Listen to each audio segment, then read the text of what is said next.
Bom dia, pessoal. Hoje, dia 9 de abril de 2020, 18º dia da nossa maratona espiritual de leitura bíblica diária. Espero que você esteja acompanhando as outras mensagens, porque hoje nós daremos sequência às 7 palavras de Jesus na cruz. Vamos falar da quarta e da quinta palavra. Antes, porém, nós vamos orar para dar início ao nosso estudo. Ó Deus, pedimos tua orientação através do teu Santo Espírito sobre nós, para que possamos ouvir a tua voz através da leitura da tua palavra e assim, aprendendo a Deus, colocarmos em prática nas nossas vidas. E que isso nos dê o conforto, o consolo necessário quando se aproxima a Páscoa e nós nos lembramos do nosso libertador, Jesus Cristo, nosso Senhor. Nós oramos no nome de Jesus. Amém. Amém. Então, a quarta palavra da cruz, hoje, está aí projetada para vocês. Eloi, Eloi, lama sabachthani, Deus meu, por que me desamparaste? Antes de nós entrarmos propriamente nessa frase, ela acontece numa situação inusitada, diferente. Por isso eu queria lembrar aos irmãos, amigos, aqueles que estão nos assistindo agora, alguma coisa sobre o período em que ela foi dita. Abra lá em Marcos, capítulo 15, que é esse evangelista que nos registra com maior precisão o horário em que as frases estão sendo proferidas. Atos 15, a partir do versículo 25, diz que era a hora terceira quando Jesus foi crucificado. Era a hora terceira quando Jesus foi crucificado. Tá? No versículo 33 do mesmo capítulo, diz que chegada a hora sexta, houve trevas sobre toda a terra até a hora nona. E a hora nona é que Jesus vai proferir estas palavras. O que eu quero mostrar com isso? Versículos 25, 33 e 34.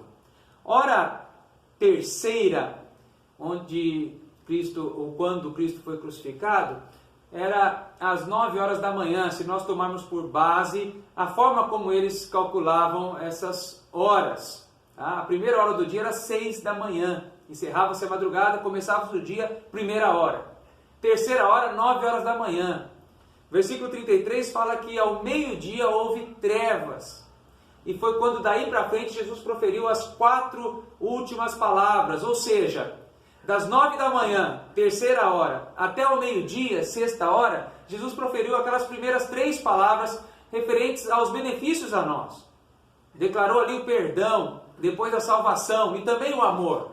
Nós estudamos nessas 2 últimas mensagens.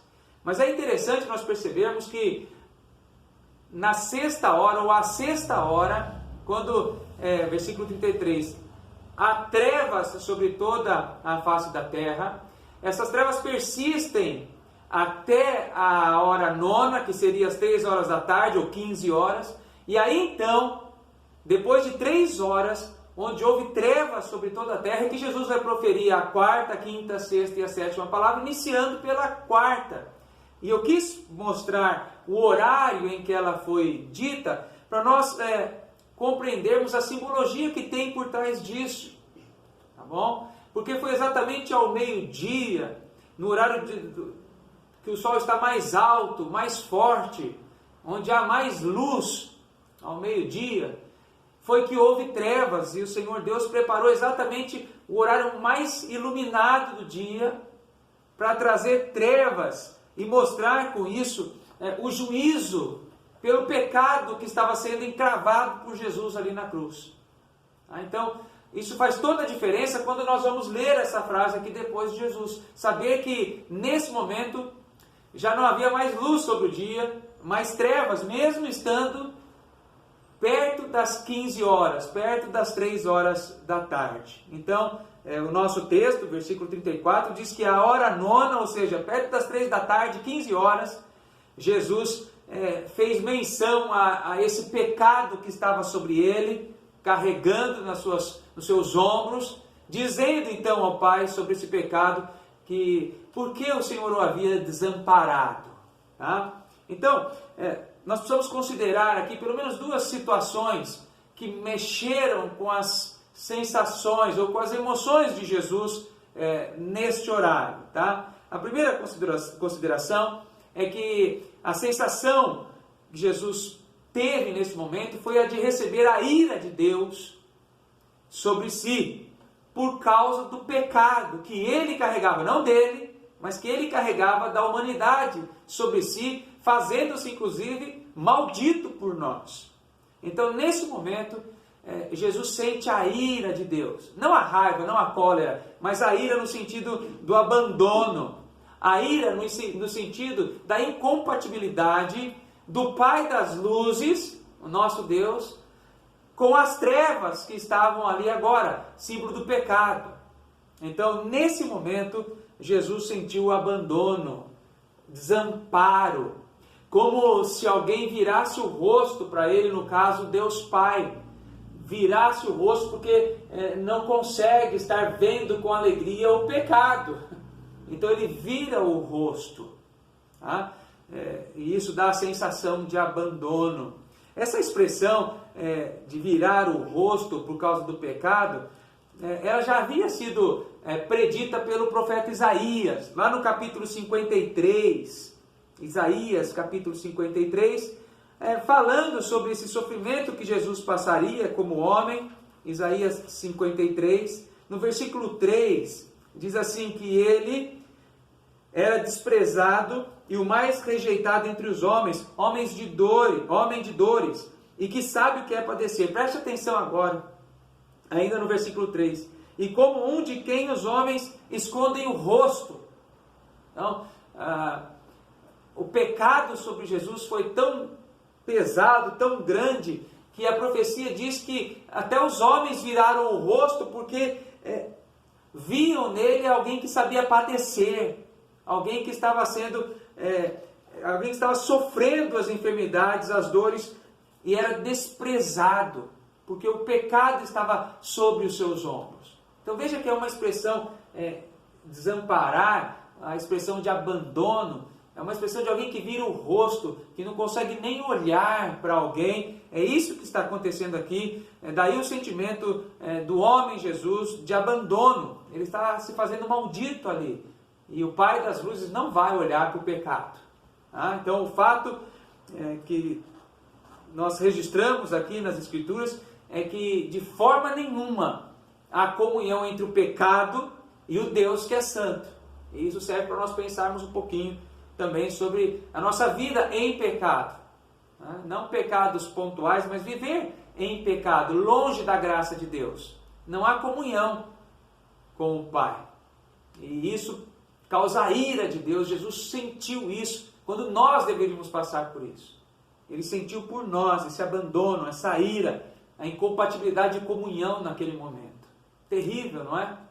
Mais que isso, essa sensação de sentir sobre si a ira de Deus, ela é refletida pelo fato de Jesus bradar, gritar.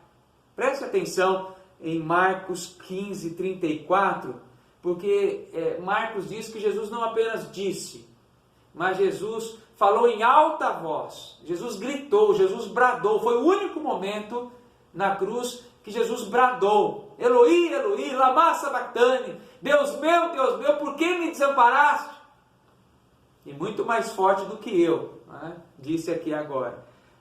Em outras palavras, Jesus está dando um brado, um grito, para todos ouvirem que não há comunhão do pecado com Deus. E algo interessante aqui nos chama a atenção e serve para nós aplicarmos as nossas vidas e pensarmos. Sabe por que Jesus está gritando aqui? Em outras palavras, ele não grita, mas nessa quarta palavra, ele brada, ele grita.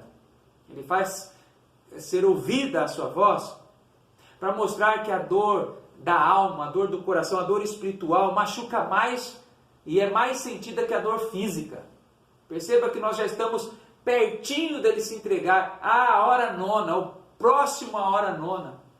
Ele foi crucificado às 9 da manhã, terceira hora. E agora na hora nona, 15 horas da tarde, o próximo disso, ele não referiu até agora nenhum sentimento de dor física. Quando os cravos entraram nas suas mãos e pés, quando a coroa de espinho foi colocada nas suas cabeças, quando ele foi surrado com um caniço, quando foi machucado extremamente, não aparece nenhuma vez nas Escrituras Jesus gritando de dor física.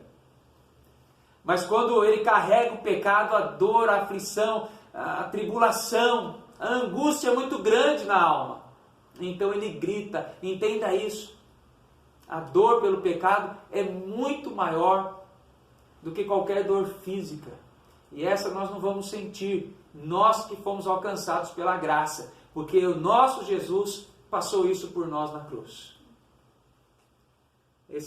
Essas palavras, né, elas fazem referência ao Salmo 22, Salmo messiânico, escrito por Davi, que era o rei conforme o coração de Deus. Ele também disse lá atrás, no Salmo 22, versículo 1, Deus meu, por que me desamparaste? Fazendo menção à sua alma, ao seu coração, aquilo que estava afligindo o seu espírito. E Jesus usa aqui agora, não está preocupado nem sentindo tanta dor física, mas o seu espírito, a sua alma está abalada. O Jesus, homem, é claro, não é? Vamos pensar nisso? E o sacrifício dele foi como homem, né? Quinta palavra, pequena, né? Uma expressão pequena, tenho sede. Vamos considerar, obviamente, que para alguém que perdia sangue na cruz, já havia tomado sol das 9 ao meio-dia, obviamente que há a sede física, a vontade de beber água. Mas o que Jesus estava transmitindo através desta palavra, ou dessa expressão, tenho sede, era muito além da sede física. Primeiro, um cumprimento aqui de outro salmo messiânico, o Salmo 69. Veja lá no Salmo 69, que tem como o título colocado aqui, o Lamento do Messias, é um salmo messiânico, né? De Davi, escrevendo como se fosse o sofrimento já de Jesus. No versículo 21, diz, por alimento me deram fel. Preste atenção agora. E na minha sede me deram a beber vinagre. Então é claro que Jesus também está cumprindo a profecia aqui do Salmo 69, versículo 21. Mas presta atenção nesse mesmo salmo de lamento messiânico, presta atenção no versículo 3. Porque se pouco é explicado sobre tenho sede nos evangelhos, essa expressão é bem pequenininha, colocada por João, e não há explicação ali no texto. A hermenêutica nos ensina que a Bíblia também explica a própria Bíblia. E nós vemos nesse salmo messiânico que cita no versículo 21, e na minha sede me deram a beber vinagre, no versículo 3 fala o porquê que ele estava com sede. Olha lá, versículo 3, estou cansado de clamar, secou-se-me a garganta. Bom, Jesus estava tão cansado assim de clamar ou de falar, porque até então ele tinha dito apenas 4 frases. Por certo, a garganta dele, a boca dele não estava seca, precisando de água, porque ele falou demais. Apenas 4 frases ele havia dito até o momento, essa era a 5ª. Mas a referência aqui é a sede da sua alma, a sede do seu espírito, porque ele estava sendo afligido aqui. Ele estava sofrendo angústias de alma. Quando diz no versículo 3 do Salmo 69, estou cansado de clamar, a referência que nós trazemos à memória é a da palavra anterior a essa que ele disse, tenho sede. Ele estava clamando o quê? Por que me desamparaste? Ou seja, mostrando que ele estava desamparado ali no sentido de aflito, angustiado, passando as tribulações da alma. Então não tem nada a ver aqui, como alguém já disse, deram vinagre ao invés de água, coitadinho de Jesus. Não era essa a água que ele queria, não era a sede física que ele passava ali, mas é a sede do renovo espiritual, do renovo da alma, E isso aconteceria porque ele clamava ali ao Pai: tenho sede pelas águas do reino celestial, por estar mais próximo do Pai. Na oração sacerdotal feita no Getsêmani, Jesus já havia dito que ansiava pela glória que ele tinha antes de estar aqui nesse mundo. E ele haveria de tê-la novamente agora. Por isso ele tinha sede. Então, a sua sede, na verdade, evocava um intenso desejo pela alegria da presença de Deus com ele. E o Salmo 63, versículo 1 fala sobre isso. Então, a Bíblia explicando a própria Bíblia. E se nós pensarmos nas promessas que nós temos quando nós estamos com a alma cansada, com o espírito aflito, nós vamos nos lembrar que a Nova Jerusalém, o novo céu e a nova terra, Apocalipse 21:6 começa a descrever sobre isso, e o Apocalipse 22:7 também tem uma frase semelhante a essa, diz: a quem quer que tiver sede, de graça lhe darei da fonte da água da vida, retratando o reino futuro. Então é possível que nós tenhamos sede. Essa sede vai ser suprida, definitivamente a sede da nossa alma, na glória, no novo céu e na nova terra. Ela já foi declarada, mas vai ser consumada ainda. Mas para aqueles por quem Jesus morreu. Para aqueles por quem a graça alcançou. Então veja a quarta e a quinta palavra da cruz, as lições e as aplicações para as nossas vidas. O que Jesus está sofrendo e clamando ao Pai: por que me desamparaste? E agora eu tenho sede, Pai. E eles acharam que Jesus estava pedindo um copo de água ali, e deram vinagre. Obviamente estava muito longe disso. Mas é o desejo de estar perto do Pai, na glória. Esse deve ser o nosso desejo também. Enquanto Ele sofreu tudo isso por nós. E nós nem vamos precisar passar por tantas angústias assim. Mas as que passarmos, lembre-se do seu Jesus, do que Ele fez. E deseje também o reino de Deus na sua vida. Amém? Há um cântico conhecido que diz que nós buscamos e ansiamos pelo manancial, a fonte da água da vida.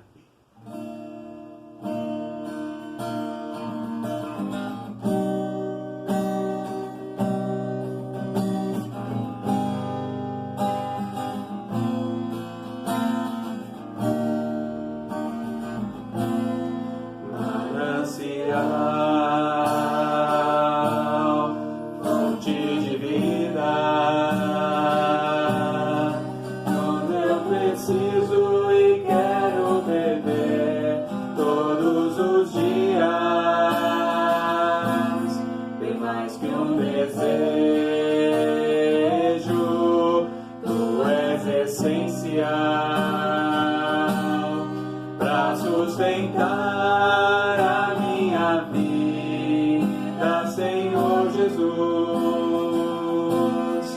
eu tenho sede de ti, minha alma anseia por ti, só me satisfaço quando estou junto aos teus pés. Eu tenho sede de ti, minha alma anseia por ti, manancial, única fonte de vida tu és. Eu tenho sede. Eu tenho sede de ti, minha alma anseia por ti, só me satisfaço quando estou junto aos teus pés. Eu tenho sede de ti, minha alma anseia por ti, manancial, única fonte de vida tu és.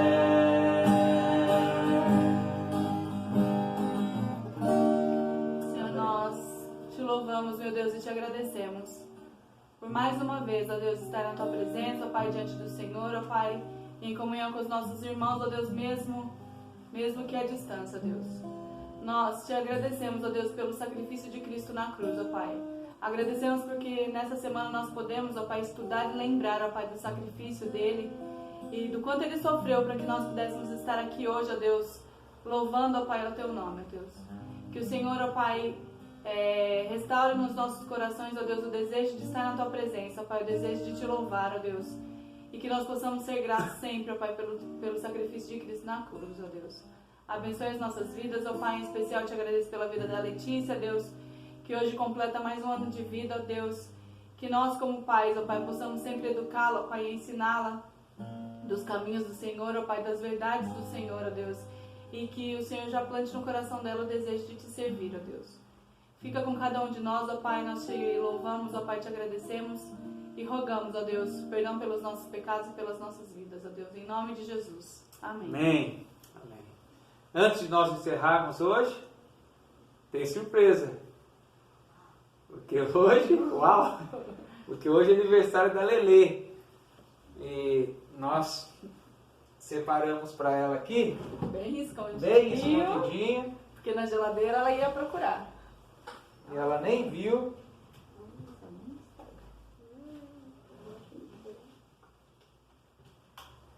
Um bolinho para ela também.